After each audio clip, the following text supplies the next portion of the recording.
سيئات أعمالنا من يهده الله فلا مضل له ومن يضلله فلا هادي له ونشهد أن لا إله إلا الله وحده لا شريك له ونشهد أن سيدنا وسندنا مولانا محمد وبارك وسلم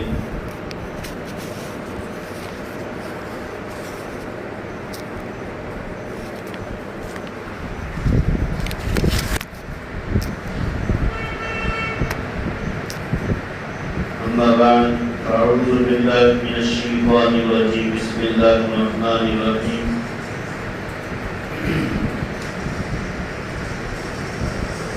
محمد رسول الله والذين معه أشداء على الكفار رحماء بينهم تراهم ركعا سجدا يبتغون فضلا من ربهم ورضوانا سيماهم في وجوههم من أثر السجود ذلك مثلهم في التوراة ومثلهم في الإنجيل كزرع أخرج شطأه فآزره فاستوى على سوقه ويعجب الزراع ليغيظ بهم الكفار وعد الله الذين آمنوا وعملوا الصالحات منهم مغفرة وأجرا عظيما صدق الله العظيم وصدق رسوله النبي الكريم قال النبي صلى الله عليه وسلم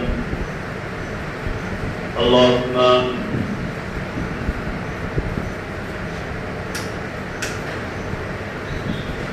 وكما قال عليه الصلوات والتسلیمات.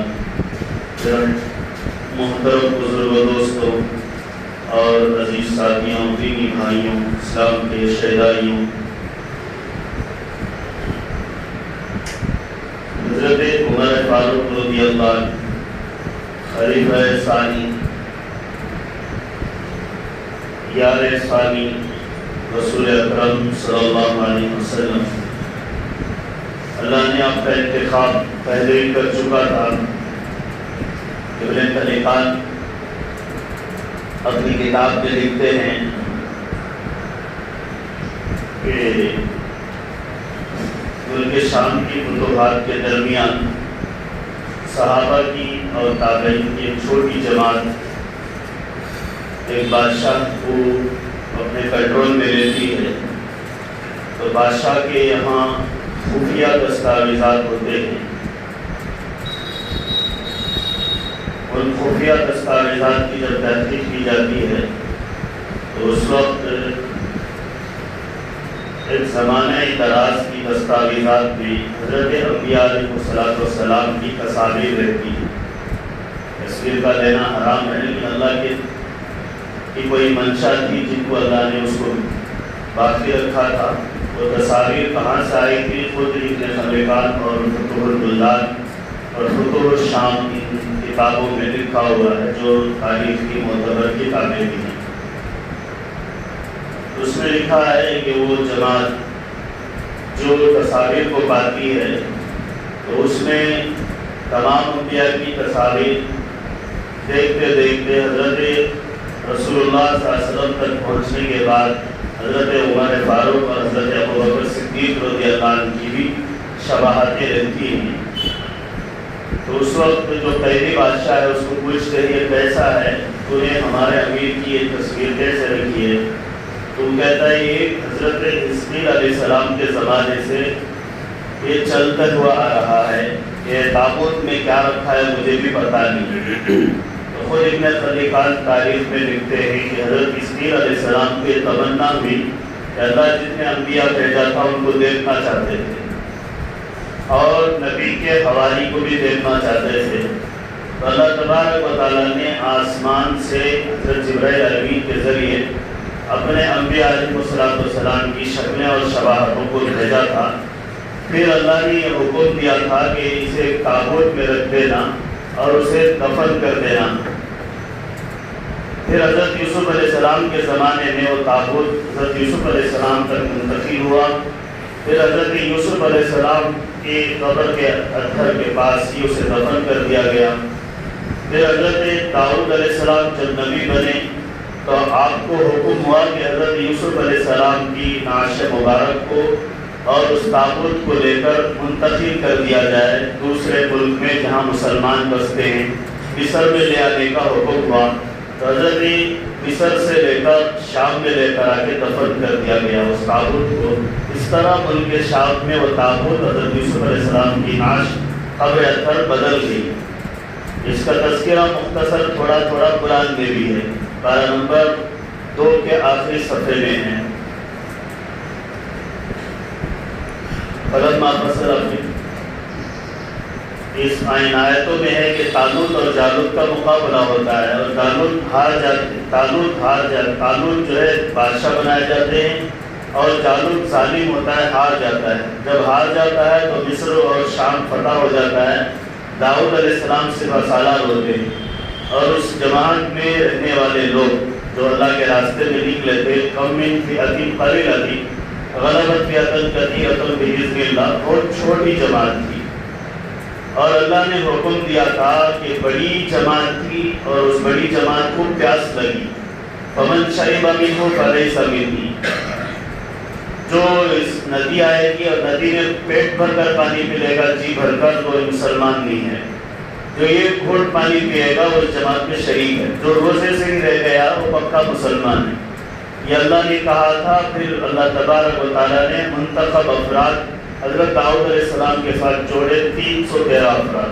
کتنے؟ 313 افراد نے فَهَزَمُوهُمْ بِإِذْنِ اللَّهِ وَقَتَلَ دَاوُودُ جَالُوتَ وَآتَاهُ اللَّهُ الْمُلْكَ وَالْحِكْمَةَ وَعَلَّمَهُ مِمَّا يَشَاءُ۔ اللہ کہتا ہے داؤد علیہ السلام کو ان 313 افراد کی جماعت کے ساتھ کامیابی عطا فرمائی۔ پھر اللہ نے داؤد علیہ السلام کو علم نبوت سے آراستہ کیا۔ پھر اس کے بعد طالوت علیہ السلام کے بعد داؤد علیہ السلام بادشاہ بنائے گئے۔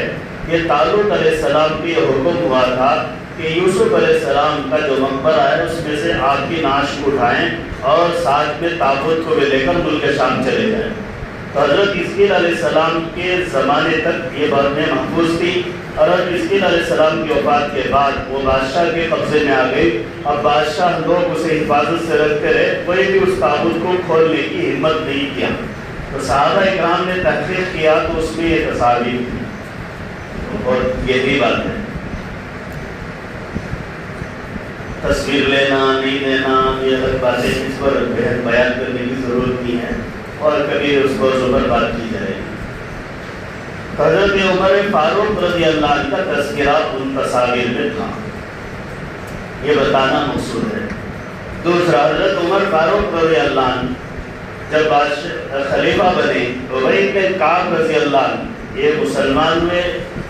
اسلام ان کا حضرت عمر رضی اللہ عنہ کے زمانے میں ہوا، لیکن یہ حضور صلی اللہ علیہ وسلم کے زمانے میں باحیات تھے اور بہت بڑے یہودی عالم تھے، بہت بڑے عالم تھے۔ کان من حبر من احبار علماء یہود، علماء یہود کے بہت بڑے عالم تھے، ان میں مفتی اور بہت صاحب فتویٰ تھے، ان کی بات کا یہود اعتبار کرتے تھے۔ یہ اسلام لانے کی وجہ بتاتے ہیں کہ میں اسلام لایا اس وجہ سے کہ میں اسلام کو غالب پاتا رہا۔ حضور صلی اللہ علیہ وسلم کے زمانے سے لے کر حضرت عمر رضی اللہ عنہ کے زمانے تک اسلام کے غلبے کو دیکھا، تو مجھے میرے باپ کی نصیحت یاد آئی۔ میں نے استخارہ کیا کہ اسلام غلبہ پا رہا ہے، اور میرے باپ نے نصیحت کی تھی کہ اسلام قبول نہیں کرنا، ان کے والد بھی عالم تھے۔ دوسری بات یہ کی تھی کہ یہ تابوت میرے پاس ہے، اس میں بہت سی کتابیں ہیں، اور وہ کتابوں کے بارے میں نہیں بتایا تھا، اسے مہر لگا کر سیل لگا دیا تھا، کھولنا نہیں، مرے تک بھی کھولنا نہیں۔ تو انہوں نے استخارہ کیا کہ اپنے والد کی ان 2 باتوں پر استخارہ کیا، تو دونوں باتیں غلط نکلی ان کو استخارے میں۔ دونوں باتیں کیا ہو گئی؟ غلط نکلی کہ والد نے جو بات کہی تھی اس پر شرع صدر نہیں ہوا، یہ بات غلط محسوس ہو رہی۔ دوسری بات، وہ جو بچہ تھا، جو بیٹی تھی، اسے کھولنے کا ارادہ ہوا تو مہریں کھول کر دیکھا تو توریت کے نسخے تھے اور انجیل کے نسخے تھے، ان کو پڑھا جو اس زمانے سے منتقل ہو کر آ رہے تھے۔ تو اس میں حضور صلی اللہ علیہ وسلم کی آمد کی بشارتیں اور ان کے فتوحات کی بشارتیں، پھر ان کے صاحبین حضرت ابو بکر صدیق، حضرت عمر فاروق رضی اللہ عنہما، خلیفۃ الاول والثانی، امیر المومنین، یہ دونوں حضرات کی بھی تحقیقات اور ان کی بھی زندگی اور نقوش و حیات موجود تھی۔ تو میرا دل بڑا شرح صدر ہوا. میں حضرت عمر رضی اللہ عنہ کے ہاتھوں اسلام قبول کر لیا. حضرت عمر رضی اللہ عنہ جب اسلام قبول کر لیا تو پوچھا کہ کیا وجہ تھی؟ تو یہ وجہ تو بتائی کہ میرے باپ نے قسم کھلا دی تھی، میں نے اس قسم کو توڑ دیا، اللہ نے مجھے توفیق دی، میں مسلمان ہوا. پھر آپ کے لیے خوشخبری ہے. امیر المومنین کی طرف خطاب کرتے ہوئے کہا، امیر المومنین آپ کے لیے اس بات کی خوشخبری ہے کہ آپ کا ذکر محبوب ذکر حبیب کے ساتھ ہے. آپ کا ذکر محبوب ذکر حبیب محمد رسول اللہ صلی اللہ علیہ وسلم کے ساتھ اپنے تورات میں بھی پایا ہے. حضرت عمر رضی اللہ عنہ خوشی کی بجائے رونے لگے، خوشی کی بجائے رونے لگے. اور آپ نے فرمایا یہ تم کہہ رہے ہو لیکن اللہ میں پہلے ہی بتا چکا ہے. وَمَثَلُهُمْ فِي التَّوْرَاةِ وَمَثَلُهُمْ فِي الْإِنْجِيلِ. ہم نے ان کی مثالیں، ان کی تشبیہات، مثال چہرے کو بھی بولتے ہیں، مثال سیرت کو بھی بولتے ہیں، مثال صورت کو بھی بولتے ہیں، مثال عادت کو بھی بولتے ہیں، مثال زندگی کو بھی بولتے ہیں، مثال طرز حیات کو بھی بولتے ہیں، طرز اخلاق کو بھی بولتے ہیں. مثال بھی ایک ایسا لفظ ہے جس میں سب معنی آتے ہیں، یعنی چہرہ، خال و خد و خال سب چیزیں آ جاتی ہیں کہ آدمی کیسا ہے، کیا عادتیں ہیں، کیا فطرتیں ہیں، کب اسلام لائے گا، یہ کب کیفیتیں ہیں. اللہ نے قرآن میں اتنے میں ہی کہہ دیا مثلہم فی التوراۃ والانجیل. اللہ نے ہمارا تذکرہ تورات اور انجیل میں کیا ہے. چلو اللہ تبارک و تعالیٰ انجیل اور تورات کا تذکرہ کیا ہے تو اس کی تائید تمہاری بات سے ہوگی. یہ سب ہمیں اللہ کے نبی کی صحبت سے ملا ہے. حضرت عمر رضی اللہ عنہ کی سب سے بڑی فضیلت یہ ہے کہ اللہ تعالیٰ آپ کو عرش سے لے کر فرش تک اللہ کے نبی کا دوست بنایا ہے. اور اگلی پچھلی کتابوں میں بھی اللہ نے آپ کا ذکر کیا ہے. حضرت عمر، حضرت ابوبکر صدیق رضی اللہ عنہ کا ذکر کیا ہے.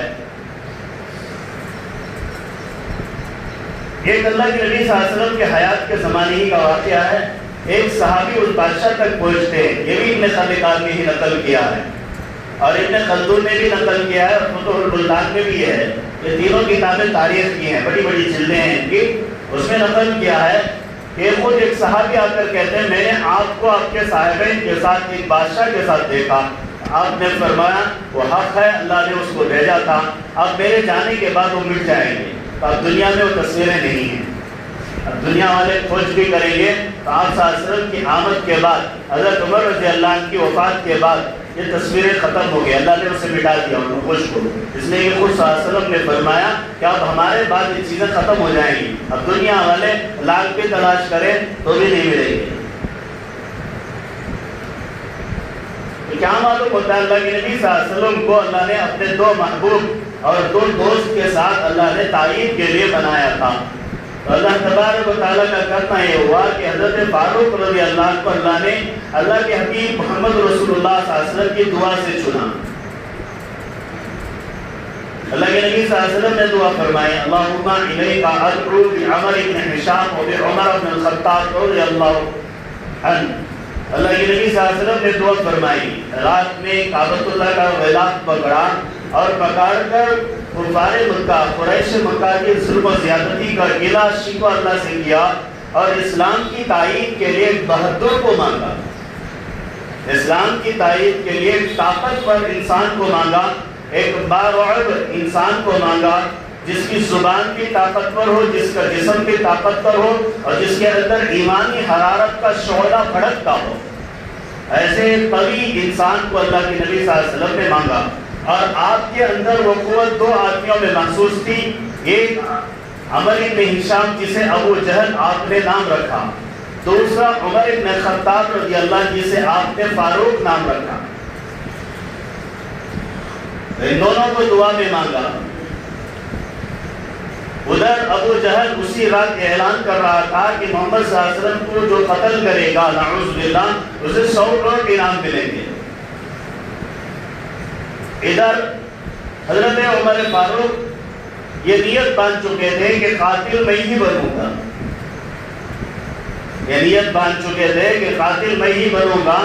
جب اس کالی رات کی صبح ہوئی تو حضرت عمر تلوار لے کر نکلے یہ ارادے سے کہ نعوذ باللہ محمد صلی اللہ علیہ وسلم کا قتل کروں گا. راستے میں نعیم بن مسعود ملے. اور نعیم بن مسعود رضی اللہ نے کہا کہ کہاں جانے کا ارادہ ہے؟ کہنے لگے حضور صلی اللہ علیہ وسلم کا قتل کرنے جا رہا ہوں نعوذ باللہ۔ تو نعیم نے بات پھیر دیا، کہا کہ پہلے تم اپنے بھائی بہن کا خیال، بھائی بہنوی اور بہن کا خیال کرو۔ فاطمہ اور سعید رضی اللہ عنہما مسلمان ہو چکے ہیں، تو کہا کہ یہ لوگ بددین ہو گئے، چلو میں ان کے گھر جاؤں گا۔ جب گھر پہنچے تو قرآن پڑھنے کی آواز آ رہی تھی، قرآن پڑھنے کی آواز آ رہی تھی، سورہ طٰہٰ پڑھ رہے تھے، طٰہٰ ما انزلنا علیک القرآن لتشقیٰ الا تذکرۃ لمن یخشیٰ۔ یہ آیت کے دو جملے بڑے عجیب ہیں۔ اللہ قرآن میں نبی کو پہلی آیت میں ڈانٹ کرتا ہے، دوسری آیت میں پیار کرتا ہے۔ ترجمہ بھی سمجھنا ہے، اس لیے کسی کو ایمان کیسے ملتا ہے، ایسے ہی ملا ہے، سمجھنے کی وجہ سے ملا ہے حضرت عمر کا ایمان۔ ما انزلنا علیک القرآن لتشقیٰ، اے محمد صلی اللہ علیہ وسلم آپ پر ہم نے قرآن جو اتارا ہے بگڑنے کے لیے نہیں، بننے کے لیے، تو ڈانٹ بھی نہیں۔ لتشقیٰ الا تذکرۃ لمن یخشیٰ، اس میں ڈرنے والے کے لیے بہت بھاری اور بہت اچھی نصیحت ہے۔ اب پیار بھی ہو گیا۔ حضرت عمر نے یہ بات سنی کہ یہاں علیکہ کا خطاب کون ہے؟ میں ہوں۔ اگر سننے والا یہ سمجھتا میں ہوں، ہر ایک آدمی کو آپ کہا جائے تو ہر ایک آپ ہو جاتا ہے، پھر اس کے بعد دوسرے پر پاپ ہو جاتا ہے، دوسرے پر کیا ہو جاتا ہے؟ پاپ ہو جاتا ہے، ظلم شروع کر دیتا ہے۔ ما انزلنا علیک القرآن لتشقیٰ، ہم نے آپ پر قرآن نازل کیا تاکہ آپ کی زندگی میں سدھار آ جائے۔ یہ باتیں سنی تو حضرت عمر نے دروازہ خوب مارا، کھٹکھٹایا۔ حضرت سعید جا کر دیکھے کہ کون ہے؟ عمر۔ خباب استاد تھے، معلوم کر لیا بڑا خطرہ ہے، چھپ گئے۔ اب ان کی بہن سے پوچھا جو بیوی تھی کہ تمہارا بھائی بڑے جلال میں آیا ہے، بڑے غصے میں آیا ہے، معلوم ہوتا ہے کہ بھنک لگ گئی ہے۔ کہا میں بھی خطاب کی بیٹی ہوں، دروازہ کھولو، جو ہوگا دیکھ لیا جائے گا۔ تو دروازہ کھول دیا گیا، آئے اور دھڑا دھڑ بہنوی کو مارا، بہن کو مارا، خون سے لت پت بہن کہنے لگی عمر کب تک مارو گے؟ ہم نے جو پڑھا، جو تم نے سنا اس کو تو سنو کم از کم، کب تک مارو گے؟ میں بھی خطاب کی بیٹی ہوں، تھکتی نہیں۔ یہ بات سننا تھا حضرت عمر کو تھر تھری ہو گئی کہ معصوم بہن پر میں ہاتھ اٹھا دیا، پیچھے ہٹ گئے۔ لاؤ میرے ہاتھ میں جو پڑھ رہے تھے۔ بہن نے کہا یا عمر انک رجس، تم نجس آدمی ہو، عقیدے کے اعتبار سے ناپاک آدمی ہو۔ انما المشرکون نجس فلا یقربوا المسجد الحرام بعد عامهم ھذا، اللہ قرآن میں کہتا ہے مشرکین ناپاک ہوتے ہیں، ان کو مسجد حرام میں داخل نہ کیا جائے، مسجد حرام میں داخل نہ کیا جائے۔ فلا یقربوا المسجد الحرام، عقیدے کے اعتبار سے مشرک ہوتے ہیں، ناپاک ہوتے ہیں۔ اللہ کے ساتھ کسی غیر کو جوڑ کر دل میں رکھنا، وہ غیر بت ہو، درخت ہو، قبر ہو، ولی ہو، علی ہو، یہ شرک ہے۔ تو یہ شرک ہونے کی وجہ سے دل ناپاک رہتا ہے، ناپاک دل میں خدا نہیں بستا ہے، ناپاک دل میں خدا نہیں بستا ہے۔ حضرت عمر رضی اللہ عنہ کی بہن فاطمہ رضی اللہ عنہ نے کہا کہ تمہارے دل میں خدا کے علاوہ خدائیں ہیں، یہ مشرکانہ دل ہے اور تمہارا جسم ناپاک ہے۔ حضرت عمر نے اتنی ڈانٹ پر کہا کہ کرنا کیا ہے اسے پاک کرنے کے لیے؟ قبولیت کے آثار آ گئے، ہدایت کی برسات ہونے لگی، اللہ کی رحمت برسنے لگی، حضرت عمر کا دل نرم ہونے لگا اور چہرے پہ مسکان بڑھنے لگی۔ کہا کرنا کیا ہے؟ کہا کہ اسے پاک ہونا ہے، غسل کرنا ہے۔ آپ نے غسل کیا، غسل کرنے کے بعد اس کو پڑھا، وہی آیت ہے طٰہٰ ما انزلنا، عربی جانتے، حضرت عمر کاتب وحی بھی ہیں، حضرت عمر لکھنا پڑھنا جانتے تھے، آپ کاتب وحی بھی ہیں، قرآن کی آیتوں کو اللہ کے نبی صلی اللہ علیہ وسلم نے ان سے لکھوایا بھی ہے۔ آپ نے پہلے پڑھا ان آیتوں کو، وہ آیتیں سننے کے بعد حضرت عمر نے کہا میں اسلام لاتا ہوں. تو بہنوی اور حضرت خباب بھی کہے کہ خباب کہنے لگے رات ہی میں میرے آقا محمد رسول اللہ صلی اللہ علیہ وسلم نے اللہ سے تائید مانگی تھی. اللہم ایدی اسلام بعمر ابن ہشام و عمر ابن الخطاب. اللہ اسلام کو تائید دے عمر ابن خطاب سے، عمر ابن ہشام سے. عمر تم اسلام کے لیے قبول ہو گئے. چلو اللہ کے نبی کے پاس. دار ارقم میں صحابہ کی بہت مختصر تعداد تھی، 40 سے 60 کے عدد میں تھے. مظلومانہ زندگی گزارتے تھے، چھپا ہوا اسلام پیش کرتے تھے، ڈھکی ہوئی باتیں کرتے تھے، مجمع میں کھل کر نہیں آتے تھے. کعبۃ اللہ میں طواف نماز بہت مشکل تھی ان کے لیے. حضرت عمر سرکار دو عالم صلی اللہ علیہ وسلم کے دربار اقدس میں دار ارقم کی طرف لپکتے ہیں. دروازے کے سوراخ سے دیکھ کر دربان کہتے ہیں عمر آ رہے ہیں. حضرت حمزہ کہتے ہیں اگر ارادہ ٹھیک ہو تو ٹھیک ہے، اگر ارادہ ٹھیک نہیں تو میں بھی خیریت پوچھ لوں گا. اسد اللہ و اسد رسولی، یہ اللہ اور اس کے رسول کا شعر تھا.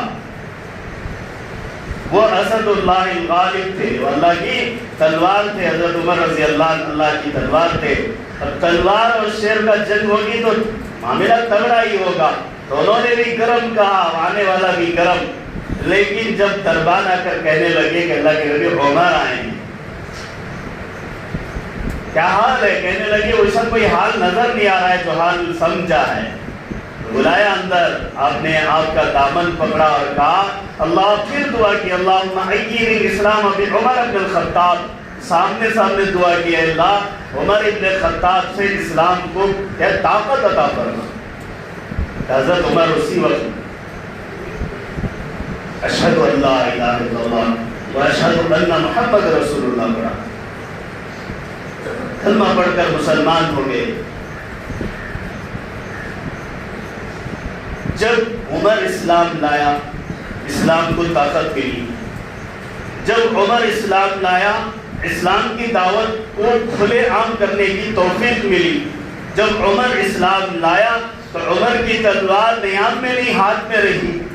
جب عمر اسلام لایا تو کفار مکہ کے سردار سارے تھر تھر آ گئے اور رسول اللہ صلی اللہ علیہ وسلم سے اسی وقت دار ارقم میں اللہ کے نبی سے کہا کہ اب ظہر کا وقت ہے نماز کا.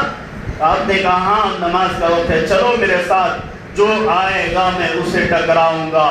اگر وہ اپنی بیٹیوں کو یتیم کرنا چاہیں، اپنے بچوں کو یتیم کرنا چاہیں، اپنی بیویوں کو بیوہ بنانا چاہیں تو عمر کی تلوار ٹکرائے گی. عمر اپنے اسلام کو پیش کرنے کا بڑا عجیب طریقہ اختیار کیے. اگرچہ رسول اللہ صلی اللہ علیہ وسلم نے اسے پسند بھی فرمایا. جب کفار قریش کے سرداران کے پاس پہنچے، کہا کہ اشہد ان لا الہ الا اللہ و اشہد ان محمد رسول اللہ. پورے خاندان قریش گھیر لیے اور آپ کے قتل کے لیے جمع ہو گئے. آپ اکیلے ساروں کو ڈھیر کر دیے اور بکھیر دیے تو رعب بیٹھ گیا. رعب بیٹھ گیا. پہلے طاقت کا رعب تھا، اب ایمان کا رعب ملا. ایمان اور طاقت جمع ہو جائے گی تو اللہ کی مدد بھی آئے گی. جب اللہ کی مدد آئے گی تو طاقت کی بھی ضرورت نہیں ہوگی. طاقت کی بھی ضرورت نہیں ہوگی. آج ہم ایمان رکھتے ہیں لیکن ایمان میں طاقت نہیں ہے، ایمان میں خدائی رعب نہیں ہے، خدا شناسائی نہیں ہے، دین سے واقف نہیں ہے، محبت رسول سے کرتے ہیں، جھوٹے دعوے دار ہیں، جھوٹا کردار پیش کرتے ہیں. اور دعوے کیا ہے؟ کھوکھلے مسلمان ہیں.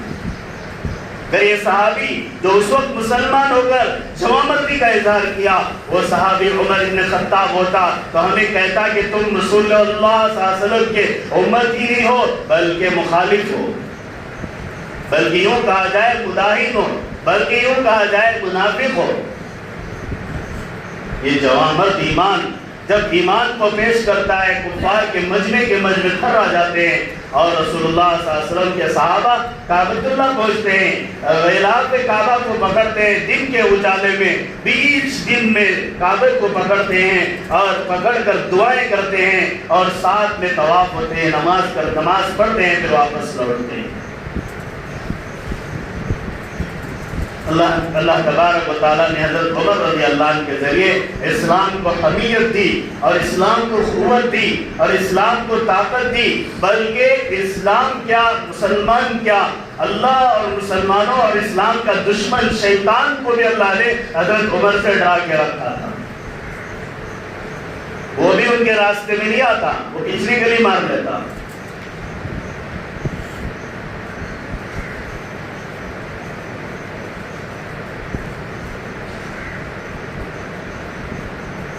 مضبوط ایمان ہونا چاہیے، ایمان کے اندر قوت ہونا چاہیے۔ ایمان کو بہت زلزلے پیش آتے ہیں، اور عمر کی زندگی میں دیکھو جہاں زلزلہ نہیں ہے تو اپنی زندگی میں زلزلوں کو نکالو۔ حضرت عمر رضی اللہ عنہ آگے بڑھتے ہیں، پھر اور تکالیف کا زمانہ چلتا ہے، پھر ہجرت ہوتی ہے۔ ہجرت کے بعد اللہ تبارک و تعالیٰ حضرت عمر کی موافقت میں قرآن کو نازل کرتا ہے۔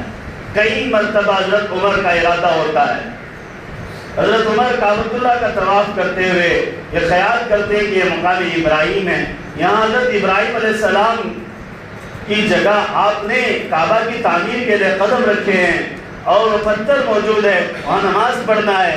تو اللہ نے قرآن میں نازل فرمایا وَاتَّخِذُوا مِن مَّقَامِ إِبْرَاهِيمَ مُصَلًّى، اے رسول اللہ صلی اللہ علیہ وسلم، ابراہیم علیہ السلام کو جو مقام ابراہیم کا نام دیا گیا ہے وہاں نماز پڑھنے کی جگہ بناؤ۔ طواف کرنے کے بعد 2 رکعت واجب نماز پڑھنی ہے، اسے صلاۃ طواف کہتے ہیں، اور اس نماز کو مقام ابراہیم کے پاس پڑھنے کا حکم دیا گیا۔ مقام ابراہیم کے بعد پڑھنے کا حکم دیا گیا۔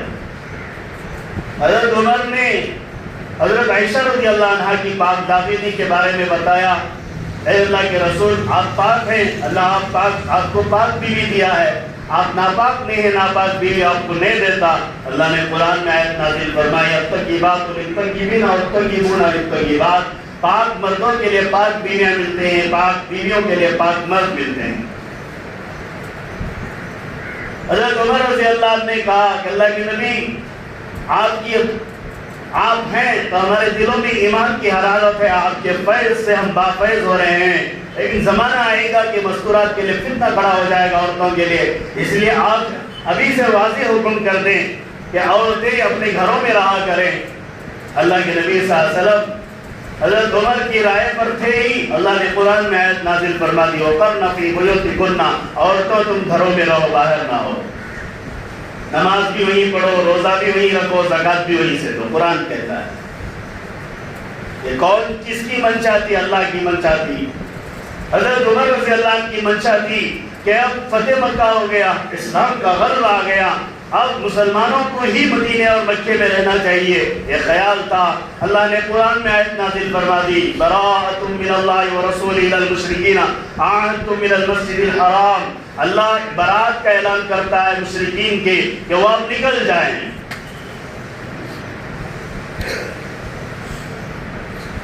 اب نکل جائے، یہاں ان کے لیے مسکن نہیں ہے، نہ وہ مدینے کو مقام بنا سکتے ہیں، نہ وہ مکہ مکرمہ کو مقام بنا سکتے ہیں، قیامت تک نہیں بنا سکتے۔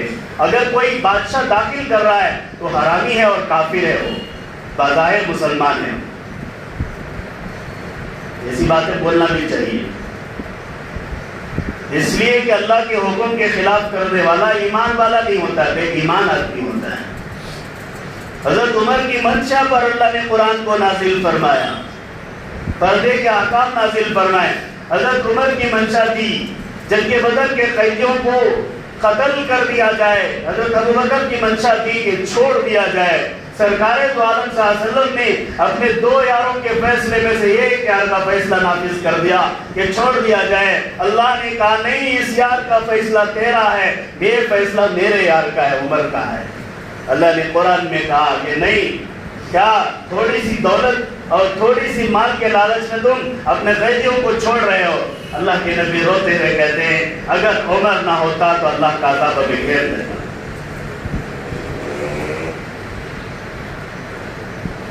حضرت عمر رضی اللہ عنہ اللہ نے خلافت دی، آپ کے دوست حضرت ابوبکر صدیق رضی اللہ عنہ نے بغیر کسی تحمل کے بغیر کسی سوچ و وچار کے، بغیر کسی مشورے کے، اطمینان قلبی کے ساتھ، اللہ کے ساتھ تعلق رکھتے ہوئے اپنے حبیب محمد رسول اللہ صلی اللہ علیہ وسلم پر پورا اعتماد کیا تھا. جتنا اعتماد ابو بکر نے کیا تھا اتنا اعتماد عمر نے کیا تھا، اور ابو بکر رضی اللہ عنہ کو اس اعتماد پر بھی اعتماد تھا کہ عمر آئندہ خلافت چلائیں گے.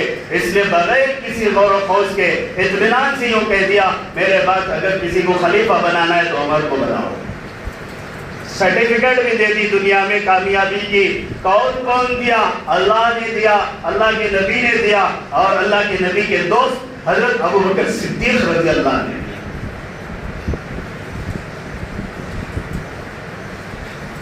بغیر کسی پریشانی کے اطمینان سے کہہ دیا اگر کوئی خلافت کا حامل ہے تو عمر ہے. آج کوئی اللہ کا بندہ ہے جو متقی ہے، پرہیزگار ہے، صحابی صفت ہے، بالکل سادہ سیدھا ہے، چراتا نہیں، مارتا نہیں، کھاتا نہیں، ڈبوتا نہیں، ڈھکیلتا نہیں. کس کا کھایا حضرت؟ وقت کا مال کھایا، تمہارے گھر کا کھایا. حرامی ہے، وہ ناپاک آدمی ہے. اس کا لقمہ، اس کی عبادت کوئی مقبول نہیں ہے. کپڑے اچھے پہن لے، داڑھی چھپا چھوڑ دے، تب بھی حرامی ہی ہے. کیوں؟ اس لیے کہ حضرت عمر رضی اللہ عنہ پر جو اعتماد ابو بکر صدیق رضی اللہ عنہ نے کیا، اتنا پیارا اور اتنا مکمل اعتماد کیا، اتنا مکمل اعتماد کیا جتنا اعتماد رسول اللہ نے کیا. اور رسول اللہ صلی اللہ علیہ وسلم نے اعتماد اس لیے کیا کہ خود مانگا تھا اور اللہ نے بھی اعتماد کیا. حضرت عمر رضی اللہ عنہ کی زندگی اتنا بڑا بادشاہ، پوری دنیا قابض ہو گیا، پوری دنیا پر حکومت آ گئی. 10 سال 11 مہینے 2 دن آپ نے خلافت کی، پوری کائنات میں چھا گئے. اسلامی مورخین تو دور کے بعد غیر اسلامی مورخین لکھتے ہیں اگر اسلام عمر کو اور حیات دیتا، اسلام اگر عمر کو اور حیات دیتا، 10 سال کی زندگی میں اور 10 سال کا اضافہ ہو جاتا، پوری دنیا مسلمان ہو جاتی،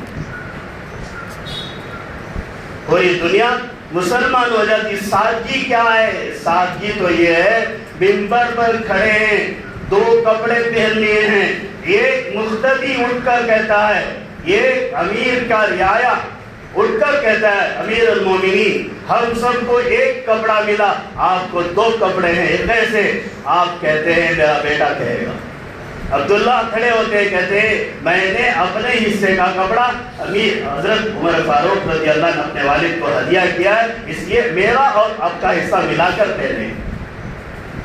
اتنا سادہ خلیفہ تھا جو جس کا رعب پوری دنیا پر، شیاطین پر، شجر و حجر پر، زمین پر، دریا پر، آسمان والا اس کی بات سننے والا. زمین، ایک بڑھیا کا تیل گر جاتا ہے، وہ کہتی ہے عمر مجھے تیل چاہیے، میں غریب ہوں. حضرت عمر کہتے ہیں تیل نکالنا ہوگا اور میں بے نمازی کو دفن کروں گا. وہ زمین تیل ابلنے لگتی ہے، بڑھیا اٹھا کر اپنے برتن میں ڈال لیتے ہیں. یہ کیا تقویٰ تھا، یہ کیا حمیت الہی تھی.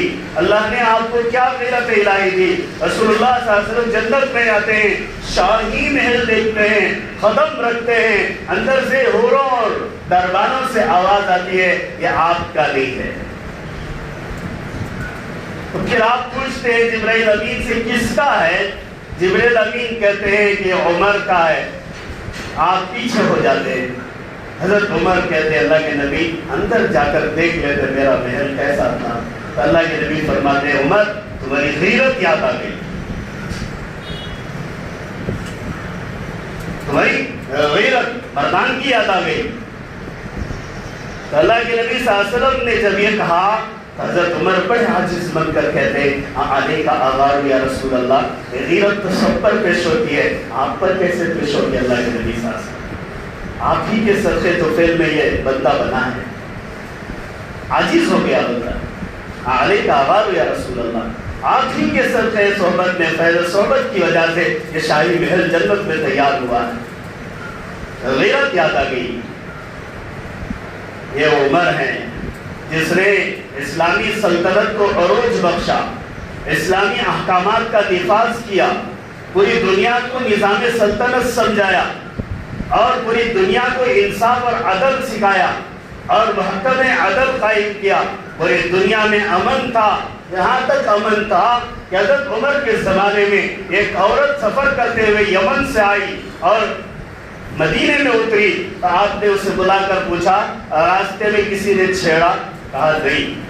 کسی نے تمہارے مال کو دیکھا؟ نہیں. کسی نے تمہارے جسم کو دیکھا؟ نہیں. کسی نے تمہارے چہرے کو دیکھا؟ نہیں. کسی نے تمہاری سواری کو دیکھا؟ نہیں. کسی نے تمہارے قدم کے پیچھا کیا؟ نہیں.